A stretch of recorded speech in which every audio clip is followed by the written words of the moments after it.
guys, good morning. Welcome to our channel and new vlog. So বাজে হচ্ছে এখন 11:30 বাজে কিছু একটা হবে। ও 11:30 বাজে, তাও এখন যেহেতু 12টা বাজে কমপ্লিট হয়নি, তো আমি মর্নিং বলতে পারি। আর এখানে শান্তনুদা মোটামুটি শুয়ে আছে, ওই ঘরে সৌভিকও ঘুমাচ্ছে। এই যে একদিকে সৌভিক ঘুমোচ্ছে আর এদিকে পিয়া আছে, দুজনে মিলে ঘুমোচ্ছে। আর দুপুরের খাওয়ার চিন্তায় আমার ঘুম ভেঙে গেছে, দুপুরে কি খাবো কি না খাবো। সৌভিককে ডেকে তোলা যাচ্ছে না, ও আমাকে জাস্ট ঘুম থেকে বললো তুই শান্তনুদা তুই যা গিয়ে বাজার থেকে গিয়ে মাছ নিয়ে আয়। তো আমি আর এখন শান্তনুদা যাবো রওড়া বাজারে গিয়ে মাছ আনবো। চলো, একটু আগে ডিসাইড হলো যে আমি আর শান্তনুদা গিয়ে মাছ নিয়ে আসবো। তো ওদিকে আমি রেডিও হয়ে গেলাম, কিন্তু সৌভিক হঠাৎ করে বললো যে দুপুরবেলা নাকি কোনো একটা সরণিতে যাবে, কি হোচিমিন সরণি না কি একটা নাম বললো, ওখানে গিয়ে খাবার দাবার খাবে। ওখানে কি পাওয়া যায় কোনো আইডিয়া নেই, শুধু বলেছে ওখানে যাব। তাই জন্য এই মাছ কেনার প্ল্যানটা ক্যান্সেল করলাম। এবার রাতে মাছ ওভাবে খাওয়াও হয় না, তো রাতে মাংস কিছু একটা কিনে নেবো। কিন্তু বেকার আমার জামা পাওয়াটা বেকার হলো। কিন্তু স্নান করে এক এক করে এবার রেডি হয়ে নাও হুকু সরণিতে যাওয়ার জন্য। বাই দ্য ওয়ে, জায়গাটার নাম হচ্ছে জেমস হিকি সরণি। বললো জায়গাটা চিনি, আমার যতদূর মনে হচ্ছে ডেকার্স লেনটাকেই কি বলছে। ও দেখো তো, মানে আমার যতদূর মনে হচ্ছে ডেকার্স লেনের কথাই বলছে। এদিকে তো সৌভিক বলি খালাস যে আমরা যাবো ডেকার্স লেনে, কিন্তু ব্যাপারটা হচ্ছে ওর ওঠার কোনো আমি দেখতে পাচ্ছি না। এদিকে খিদেও পেয়েছে, কখন গিয়ে যাবো কি না করবো কোনো আইডিয়া নেই। কি করে কি প্ল্যান কিভাবে এক্সিকিউট করবে শুধু ওই জানে। আমার প্রচন্ড খিদে পেয়েছে। এখানে শান্তনুদা আর আমি তাই জন্য এক কাপ চা খাবো বিস্কিট দিয়ে। শান্তনুদা আসো। আর এটা হচ্ছে আজকে সকালের ব্রেকফাস্ট। দেখো 2 রকমের বিস্কিট দিয়েছি শান্তনুদা, খাও। কেমন মানিয়েছে ব্রেকফাস্ট বলো? ভাত বাকরি চা আর বিস্কুট খাও। আজকে খুব ভোর উঠে পড়েছে, তো এই এখন উঠলো সবে 1:36 বাজে। 2টো বাজতে এখন অনেক দেরি। প্রিয়া তো তাড়াতাড়ি উঠে পড়েছে বলে প্রিয়ার খুব শরীর খারাপ লাগছে, সেই জন্য প্রিয়া এখন ওআরএস দিয়ে নেশা করবে। ওআরএস এমনি খেয়ে নিবি, হা করে খেয়ে জল খেয়ে। আরে এত সকাল সকাল উঠে পড়েছিস না, ঘুমটা হয়নি ঠিকঠাক করে কমপ্লিট, ওই জন্য শরীর খারাপ লাগছে। শুধু পিয়ার দোষ না, তোরও দোষ। আমি কি করেছি? তুই তো লেটে ঘুম থেকে উঠেছিস। আমি তো উঠে গেছি আগে পিয়ার 10 মিনিট আগে উঠেছে, এখন বাজে 10 মিনিট 1:36 বাজে, ঘড়ি দেখিয়েছি আমি। আর মোটেও ওই সকালবেলা ক্যামেরা নিয়ে আমরা উঠে পড়েছি, সৌভিক আর প্রিয়া ঘুমাচ্ছে গিয়ে বললেই হয় না আমি ঘুমাচ্ছি। তুই তো মানুষের তো একটা ওই মানে ওই মাইন্ডে চলতেই থাকে যে এসব আমি বলেছি, কান খোলা তো শুনে নিয়েছিস, কিন্তু তখন তুই ঘুমাচ্ছিস। মোটেও ঘুমাচ্ছিলাম না, ঘুম আমার অনেক আগে ভেঙে গেছে। তোর ঘুম ভাঙলে আশেপাশে আমি ঘুমাতে পারি? এটা তো আমিও শুনেছি। মানে তোরা বলতে চেয়েছিস তোদের ঘুম ভেঙে গেছে আমি যখন উঠেছি। ঘুম ভেঙে গেছে কিন্তু আমরা ঘুমাচ্ছিলাম, আমরা শুয়েছিলাম, প্রিয়া ঘুমাচ্ছিল আমি শুয়েছিলাম। আর এখন আমি জানি না যে সবিকের কি প্ল্যান। এখন নাকি আমরা ডেকার্স লেনে যাবো, বাট ডেকার্স লেনে দুপুরবেলা লোকে যায় 12টা আমাদের পৌঁছতে 4টে তো বাজবে মিনিমাম। তারপরে গিয়ে কিছু পাবো কিনা এই ডাউট। এই ব্যাপারটা আমি সকালবেলা বলেছিলাম যে মনে হয় দিনের শেষে বাবলার কাছেই যেতে হবে। তো সবকিছু প্ল্যান ক্যান্সেল হয়ে গেল, কারণ হচ্ছে কাকুও বললো যে এখন গিয়ে আমরাও কিছু পাবো না, কারণ প্রিয়া হিসাবে ঘুম থেকে উঠেছে। প্রিয়া আর শান্তনুদার মোটামুটি বাথরুম থেকে বেরোতে টাইম লাগবে। তো ওই প্ল্যানটা ক্যান্সেল করলাম। আমি নেক্সট উইকে একদিন ছুটি নিয়ে নেবো উইকডেতে, কারণ ওটা যেহেতু অফিস পাড়া উইকডে ছাড়া পাওয়াও যাবে না। তো ওই একদিন উইকডেতে ছুটি নিয়ে মোটামুটি 12টা নাগাদ আমি সৌভিক আর বৌমা চলে যাবো।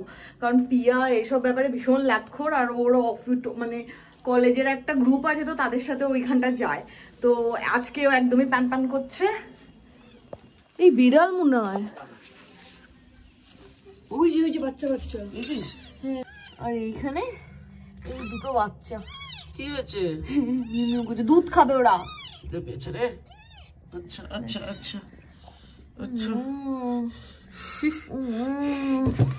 আরে এবার চটকি করিস না, বাচ্চা ওরা ভাই, ওরা গরম জায়গায় ওখানে সেফ ফিল করছে, করিস না এরকম, ছেড়ে দে। মাটা কোথায়? মাটা চলে আসবে। পাবলা শেষ না হলেই হলো। আছে আমাদের সর্বকালের ভরসা বাবলার বিরিয়ানি। তারপর আমরা যাব। তুমি থামো, তুমি ভীষণ বদমাইশ আছো। আমরা বিকেল বেলা যাব। হ্যাঁ, কোথায় যাব? বাগবাজার ঘাটে লালুপুরের দোকানের মাটনের চর্বি দেওয়া ঘুগনি আর হাব্বা হাঁসের ডিম। হাঁসের ডিম ছাড়া কিছু পাওয়া যায় না? আমি তো হাঁসের ডিম খাই না। ইয়ে খাবি, পোল্ট্রি খাবি? বিরিয়ানি ভোজ রেডি। কেমন হচ্ছে পিয়া আজকেরটা? ঠিকঠাক? আমি ইনস্ট্রাকশন দিচ্ছি সকালবেলা কিভাবে করতে হবে। বাবা ঘুমিয়ে ঘুমিয়ে নাকি? আমি কখন উঠেছি জানিস? ও ভোর প্রচুর ভোরবেলা উঠেছে। বাজে হচ্ছে 4:05। খেয়ে দিয়ে আমরা তাস খেলতে বসেছি আর আমাদের কোনো দিকে কোনো হুশই নেই। তাস খেললে আমাদের কোনো হুঁশ থাকে না। হঠাৎ করে পূজা তেরে ফুড়ে বলে, এ বাবা এতক্ষণ হয়ে গেল কোনো ক্লিপ, আমরা তো ব্লগও করছি আজকে। আর আজকে বোমা এসেছে, সেটাও আমি ভুলে গেছি। 5:23 ট্রেন, 5:14 বাজে। এখন আমরা এতক্ষণে রেডি হলাম। হয়েছে তোর? আর চুল এই করা ওই করা, বাবারে বাবা এত সময় নেই। 5 মিনিট আমি রেডি হই, সব থেকে তাড়াতাড়ি আমি রেডি। আমরা রেডি হয়ে বসে আছি, তোর হয়নি। কি করে তুই সব থেকে তাড়াতাড়ি হলি? তোদের এত বড় চুল, থরি চুলটা তো আছড়াবো। তাড়াতাড়ি চল, এবার ট্রেন মিস করবো। বাই দা ওয়ে, আমরা যাচ্ছি হচ্ছে সকালে তো আমাদের ডেকার্স লেনে যাওয়ার কথা ছিল, সেটা হয়নি। তো এখন সবিকের মনে হচ্ছে যে বিকেলবেলা বাগবাজার ঘাটে গিয়ে মাটন ঘুগনি আর হাফ বয়েল হাঁসের ডিম খাবে, তাই জন্য এখন আমরা বাগবাজারে যাচ্ছি। আর আমাদের এখান থেকে 5:23 একটা মাঝেরহাট আছে, কাকু বললো ওটাতেই যেতে, তো ওটাই বেস্ট হবে। হ্যাঁ, বোমাকে অনেক করে বলেছিলাম যে আমাদের সাথে চল, কিন্তু বোমার টাইম হলো না আজকে। বোমার আজকে প্রচুর কাজে। আমার স্কুটির চাবিটা কোথায়? ট্রেন এসে গেছে, পরে পড়বো। কি গুরু পাপ, মূর্খ পাপ নাকি আশা অনুযায়ী শিক্ষিত হও। সূচি পাপ, আরে এদিকে ট্রেন চলে এসেছে, চল। স্নান করলেই পাপ হয়। কোথায়? সূচি পাপ, পরিচ্ছন্ন থাকা দায় পাপ। সবিক ট্রেন কি করবো? উঠতে হবে, দৌড়াবো এখন। তারা। আর একজন ট্রেনে মোটামুটি আধা ঘুম দিয়েছে। সোদপুর থেকে বেলঘড়িয়ার মাঝে টের পাইনি, এসে বলছে বেলঘড়িয়া ঢুকছে। হ্যাঁ, 6:26 বাজে, আমরা এই পৌঁছালাম, কিন্তু ফেরা ট্রেন যেটা ধরার কথা ছিল সেটা আর হবে না। না না, আগে খাওয়া দাওয়া হবে, তারপর ফিরবো। সে ডিমের দোকান কোন দিকে? এই আন্দাজে ঢিল মেরে এসেছে, কিছু জানে না। এই একটা জায়গা যেখানে আমার আড্ডা দিতে আসা হয়নি, মানে আমি কফি হাউস আড্ডা দিচ্ছি, আমি যেখানে যেখানে দেওয়া যায় আর কি, এই জায়গাটা দেওয়া হয়নি। বাট সেই সময় আমি শুনেছি অনেক ফাঁকা ছিল, এবং আমি বাবার সাথে এসছি এই রুটে। বাবা কোর্টে যেত, এই মানে কাকু তো এখন এই রুটেই যায়। ওয়াও, নৌকাটা হ্যাঁ, আরে এটাই তো ওটা, বজরা মনে হচ্ছে। এই যে, আরে এটা করেই তো ঘোড়ায় খাওয়া দাওয়া হয় ইয়েতে। আদৌ সবিক দোকানটা চেনে কিনা আমার ডাউট হচ্ছে। মোটামুটি আমি 10 মিনিট ধরে হাঁটছি। আমি দেখতে পাচ্ছি মাটন ঘুগনি খাচ্ছিল। কোথায়? আরে এই হচ্ছে সেই ভিড় দোকান। কিছু তো পেয়েছি। চর্বি না এই সাইজের। আমি দেখেছি মানে সবাই খাচ্ছে, সেদিকে এসছি, ঠিক আছে। পরের বেলাতে আমি যদি আসি হাঁসের ডিমটা নেবো, ঘুগনিটা আমি হয়তো আর নেবো না। আমিও। তার কারণ হচ্ছে খাসির বড় বড় চর্বি, প্রচুর চর্বি আছে, এখন তো লোকে ওটা দেখেই খায়। প্রচুর আছে, অনেক আছে, বড় বড় আছে, ঠিক আছে। এরকম হচ্ছে একটা চর্বির সাইজ। যেটা প্রবলেম হয়েছে সেটা হচ্ছে খাসির একটা উটকো গন্ধ আছে, একটা বোটকা গন্ধ হয় খাসির মাংসের দোকানে গেলে যেটা পাওয়া যায়, সেই জিনিসটা ঘুগনির মধ্যে বড্ড বেশি। মানে যারা খাসি নিয়ে যাদের একটা নামই ফ্যাক্টর কাজ করে যে খাসি হলেই হলো খেয়ে নেবে, তারা খেয়ে নিতে পারবে। বাট আমার তো খাসির মধ্যে আমার ইয়ে আছে, একটু শৌখিনতা আছে, যে ভালো খাসি হতে হবে, সুন্দর ইয়ে হতে হবে, বাজে গন্ধ থাকা চলবে না। আমার দুটো জিনিসটা একদম সুটেবল না। মানে পেজ দেখে এসছি, কাকার ব্যবহার খুব ভালো, সব ঠিক আছে। ঘুগনিটা না, ঘুগনিতে অনেক বড় বড় খাসির চর্বি আছে। ওভারঅল যদি আমাকে জিজ্ঞেস করা খেতে কেমন, ভালো। ঘুগনি ঘুগনি ব্যাপারটা না, ব্যাপারটা হচ্ছে ওই খাসির একটা কিছু আছে, একটা বুটকা গন্ধ আলা। একটা জিনিসের ইয়ে ছিল, এখানে দেখতাম দেখে এসেছিলাম, আলটিমেটলি পূজাও খেতে পারিনি, ফেলেই দিয়েছে পূজাও, আমিও ফেলে দিয়েছি, আমিও খেতে পারিনি, শান্তনা ফেলে দিতে পারছি না, দিতে গেছে সব। তুমি বুঝেছি যেগুলো নিয়ে কলকাতাবাসী মাতামাতি করছে, কোনোটাই খুব একটা ভালো হবে না। ডেকার্স লেনে যাওয়ার যে ইচ্ছে ছিল সেটাও আস্তে আস্তে মরে যাচ্ছে। তো বাবুর ওখানে কেমন আমি জানি না, বাবাদের কোটপাড়ায় চিকেন স্টু খেয়েছিলাম, আমার ভালো লেগেছিল। এক জায়গা থেকে দুর্গন্ধযুক্ত একটা এক বাটি ঝোল নিয়ে খেতে না পেরে ফেলে এলাম। এখন এখান থেকে পূজা নেবে হচ্ছে বেগুনি, ভগবান জানে কি হবে সেটা। গরম তেলটা পুছলাম। আচ্ছা, গরম না? এই বেগুনি দেখলে আমি কন্ট্রোল করতে পারি না। একে ঠান্ডা, তাই এমন কিছু টেস্টও না। ভালো, আমার ভালো, গরম হলে ভালো লাগতো। এই তো যাচ্ছিলাম গণেশদার ওখানে মাছের কচুরি খেতে। হ্যাঁ, হঠাৎ করেই লালটু কেবিন চোখে বললাম। না ফার্স্টে ভাবছিলাম যে লালটু কেবিনও আমি দেখেছিলাম কি যেন একটা পাওয়া যায়, মনে করতে পারছিলাম না। তারপরে লোকের হাতে ওই ফয়েলের ওটা দেখে মনে পড়লো যে এখানে ভাপা চিকেন পাওয়া যায়। এটার অভিজ্ঞতা এত খারাপ, এটাতে আর দোকানের সামনে দাঁড়িয়ে খাওয়ার সাহস দেখাইনি। খেয়ে দেখতো, এই যে ব্যাপারটা এরকম।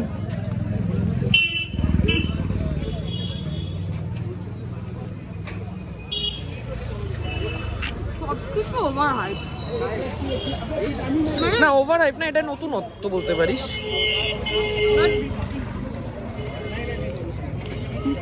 এটা তুমি খেতাম যখন আমি ডায়েট করতাম, চিকেন চিকেন বাটার দিয়ে। একটু সাইড দে।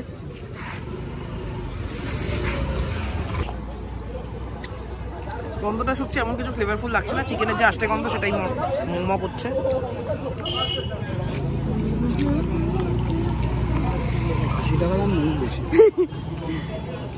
তারপর ভাপি 80 টাকা নিচ্ছে। হয়েছে স্টেজেতে এই জয়েন্টটা চোখে পড়লো, ব্রোস কাবাব বলে।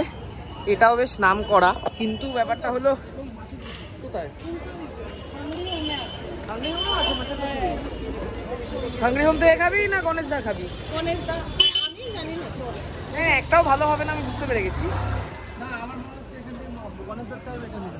হ্যাঁ, গণেশদারটা বেটার হবে, কারণ পুরোনো যারা গণেশদাকে দেখে করেছে।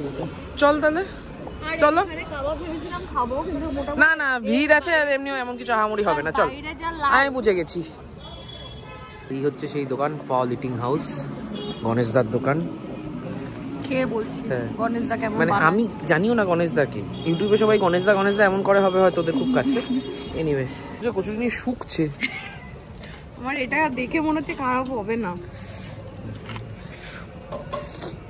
এর আগের দুটো এমন ভাবে ইয়ে হয়েছে না, পুর আছে, পুর তো সামনেই পড়ছে, থাকবে না কেন?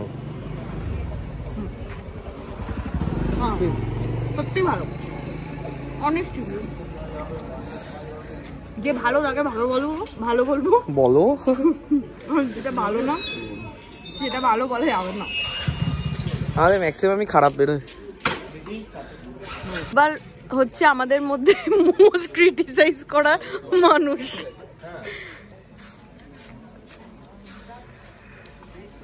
আর বদনাম এগুলো, সত্যি কথা। মানে যেটা করিস ঠিক করিস, বাট তুই বলা মানে লোকজন চোখ বন্ধ করে চলে আসতে পারবে।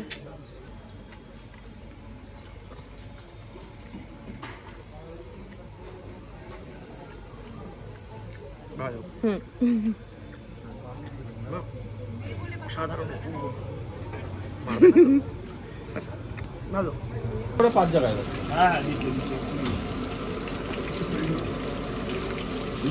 আর একটা ফিশ ফ্রাই নেওয়া হচ্ছে। ব্যাপারটা হলো এখানে একটা গল্প আছে না। ফিশ ফ্রাই মাছটা ঠিকঠাক, পুরটা একটু মোটা। এই যে পুর বলছে, এই কোটিংটা ওই জায়গাটা একটু ঠিকই থাকছে, বাট আমি ফিশ ফ্রাইটা নিয়ে খুব একটা কনফিডেন্ট নই। তার একটা কারণ আছে, খেয়ে বলছি।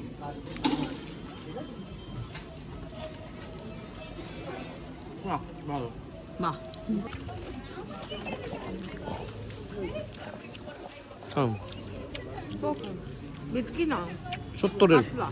সত্তরের ঠিক আছে না? আমি কনফিডেন্ট ছিলাম না, তার একটাই কারণ হচ্ছে ভেটকি মাছের যে, এই ভেটকি বলছি, মাছের যে কচুরিটা ছিল, ভেটকি মাছ কিনা যায় না, কি মাছ ছিল কোনো আইডিয়াই পাইনি। তার কারণ তাতে প্রচণ্ড বেশি পেঁয়াজ রসুন ছিল। মানে ভেতরে পুরটা যা স্বাদ ছিল, আমরা লোটে মাছ করি ওরকমভাবে অত পেঁয়াজ রসুন দিয়ে। টেস্ট ওয়াইজ ভালো ছিল, বাট মাছ ব্যাপারটা ওটাতে মিসিং ছিল। তো আমি ভাবছিলাম এটা কিরকম হবে কে জানে। বাগবাজারের সব ফুড জয়েন্ট ট্রাই করা হয়নি, বাট 3টে করলাম। তার মধ্যে এটা আজকে ভালো লেগেছে বলে অন্য যা আছে সেটা একবার ট্রাই করব না। আর আমি একটাও ট্রাই করবো না, এটা লাকিলি ভালো লেগে গেছে, ব্যাস। এর মতো খাওয়া দাওয়া ট্রাই করা ডান। 7:30 একটা ট্রেন আছে অলরেডি, মানে 7:29 বাজে। তো আমরা মোটামুটি একটু তাড়াতাড়ি গেলে পেয়ে যেতে পারি, কারণ ওটা এখন সবে বড় বাজার ঢুকছে। তো দেখা যাক ওটা পাই কিনা। কি হয়েছে জানি না, এরকম আলাদা আলাদা ফ্লেভারের জিনিসপত্র টেস্ট করে না গাটা একদম ভীষণ গোলাচ্ছে আমার। এইটা হচ্ছে সব থেকে সেফ অপশন। কোনো ওই প্রতিষ্ঠিত নাম করা ইউটিউব পপুলার চায়ের দোকান না, খুব গা গোলাচ্ছে লিটারালি। চা খেয়ে এরকম করতে দেখিনি। কতদিন পর টেস্ট বাট ফিরে পেয়েছি আমার মনে হচ্ছে। মানে মাছের কচুরিটা তখন খেয়েছি ভালো ছিল, বাট আগের ফ্লেভারগুলো এরকম ওভার পাওয়ারিং না, মানে ওর জন্য আমার এখন মনে হচ্ছে ওটাও গা গোলাচ্ছে। ট্রেনটা মিস করে 8:24 ট্রেনে উঠেছি। হ্যাঁ চাপই চাপ। বাজে খেলাম। আমি আর শান্তনুদা একটা কাজ করেছি, আমরা দুজনে সোদপুর নেমে গেছি আর ওখান থেকে মুন্নার থেকে একটু মাংস কিনে নিয়েছি। আর সৌভিক খড়দা নেমেছে, কারণ স্টেশনে স্কুটিটা রাখা ছিল, তো খড়দা নেমে স্কুটি নিয়ে বাড়ি ঢুকবে আর আমরা এখান থেকে বাড়ি ঢুকবো। আর সৌভিককে ফোনও করতে পারছি না, কারণ ও বলেছিল তেল ভরাতে যাবে, তো কোথায় আছে ওটা, মানে স্কুটি চালাতে যেতে ফোন ধরতে হবে, তো আমি ওই জন্য ফোনও করছি না। বাজে হচ্ছে 10টা, সব কিনে এই জাস্ট আমরা বাড়িতে ঢুকলাম। আর আমাদের এখন আপাতত এই কাটাকাটির দায়িত্বে, যখন আমরা রান্না করি দায়িত্বে থাকে শান্তনুদা, তো শান্তনুদা নিজের কাজটা সুন্দরভাবে করা শুরু করে দিয়েছে। আর এখন মোটামুটি এত ফাস্ট কাটাকুটি করে যে এক্সপার্ট হয়ে গেছে একদম। শিক্ষাগুরু কে সামনে দাঁড়িয়ে আছে। আর এখানে আমি আর শান্তনুদা, আমাদের এই ড্রিঙ্কটার খুব দরকার আজকে বিকেলবেলার খাওয়া দাওয়ার পর থেকে। 10টায় রান্না বান্না শুরু করলে মোটামুটি 11টা সাড়ে 11টা বাজবে। তো সৌভিক গাত হয়ে গেছে ফ্রেশ হতে, ও বেরোলে তারপরে ও রান্না বান্না শুরু করবে। তাহলে দেখা যাক কটায় খাই। পেঁপে বাজার থেকে কিনিনি বলে পূজা এসে ব্লিঙ্কিট থেকে পেঁপে আর এই ছোলা রসুন অর্ডার করেছে। আরে মাটনে যদি পেঁপে না দিই, রাস্তায় আমি কবার জিজ্ঞেস করেছিলাম আদা আছে কিনা, ব্লিঙ্কিট থেকে অর্ডার করেছে। আদাগুলোর এটা চেহারা, এটা ঘরে ছিল এভাবে। আমি এসেই আগে অর্ডার, 9 তারিখ প্যাক হয়েছে, প্যাকেজিং ডেটও লেখা আছে 9 ফেব্রুয়ারি। আরে আমি তোর ভয়ে আদা অর্ডার করেছি, আমি বললাম এসেই বলবে। আদা তোকে বলেছিলাম আদা নেই বাড়িতে। সেই পেঁপে দেওয়ালই আমাকে দিয়ে, আজকে ভেবেছিলাম পেঁপে ছাড়াই করবো। না পেঁপে আর লাগেই মাংসে।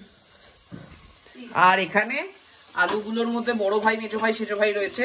এরা হচ্ছে আগেকার জেনারেশনের আলু, এরা হচ্ছে নতুন জেনারেশনের আলু।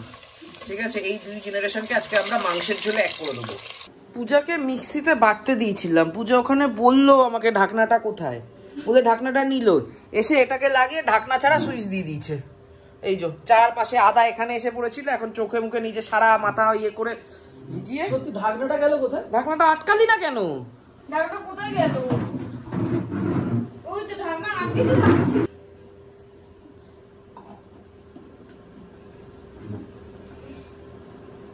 দাঁড়াও শান্তনুদা, আমি কিছু করিনি।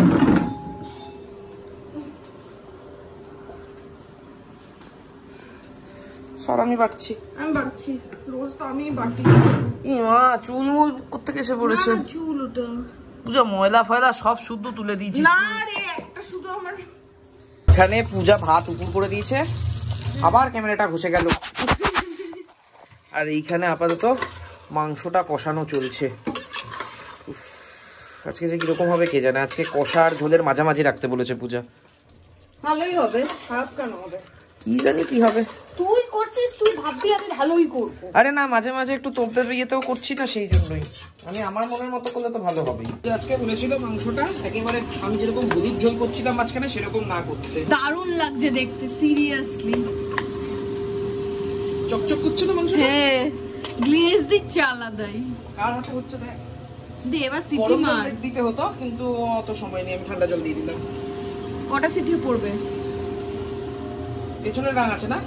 8টা এমনি। ওকে। ডট 12টা বাজে, এখনো হয়ে ওঠেনি।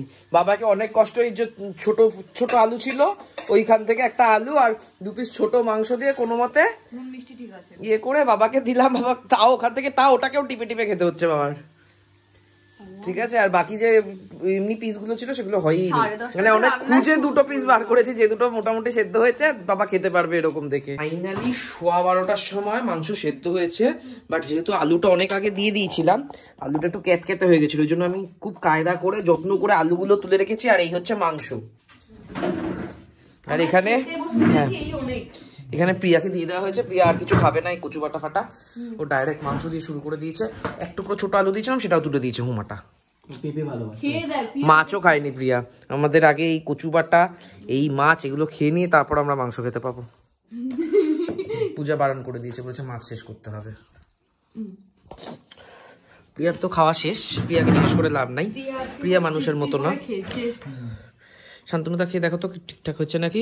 কেমন লাগলো? যে মানুষ তাকে জিজ্ঞাসা করে পারফেক্ট। ঠিক আছে, তো আমি ঝোল টেস্ট করেই বুঝে গেছি পারফেক্ট হচ্ছে। এটা কি মাখলি? নুন। না না, মাংসের ঝোল দিয়ে এটা কি মেখেছিস? কি মেখে? কিসে মেখেছিস ঝোলটা? এটা ভাতে? এটা ভাত? তো ভা হয়ে শেষ হয়ে গেছে। ভাত দিকে বলে আমি খেয়ে দেখছি কেমন হচ্ছে।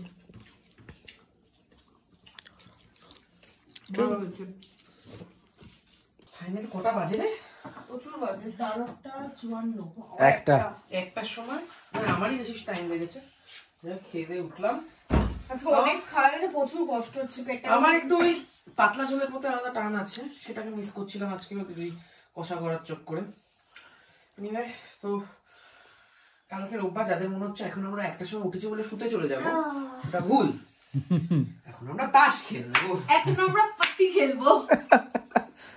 তো যাই হোক, তোমাদের আজকের ব্লগটা আজকে প্রচুর জিনিসপত্র পড়েছে আমাদের হাত থেকে, প্রচুর পড়েছে। আজকে রেকর্ড মানে আমার হাত দিয়ে, শান্তদার হাত থেকে, সৌভিকের আমার হাতে পড়তে আমার হাত থেকে ভাত পড়ে গেছে। হাত পড়েছে, আমার হাত দিয়ে তো আলাদাই হয়েছে। চুলে মুলে রসুন আদা একদম লেগে পৌঁছেছে। বলি তো চুলে মুলে, তাই জিজ্ঞেস তো করলাম। যাই হোক, আজকের ব্লগটা শান্তদার ফোন দিয়ে আদা রসুনের গন্ধ। আজকের ব্লগটা এখানেই শেষ করছি। না না, আজকের ব্লগটা তোমাদের কেমন লাগলো সেটা কমেন্ট করে জানাও। যদি কিছু ভালো লাগে লাইক করো, শেয়ার করো, ডু সাবস্ক্রাইব আওয়ার চ্যানেল পম্পা অফ ইউ। ইচ্ছা করলে সাবস্ক্রাইব করো, ইচ্ছা না করলে সাবস্ক্রাইবও করতে হবে না, আর বলবো না। দেন দেখা হবে কালকের কোনো নতুন deal ব্লগে। নেই। Till then tata, good night, see ya. See ya আবার কি কথা?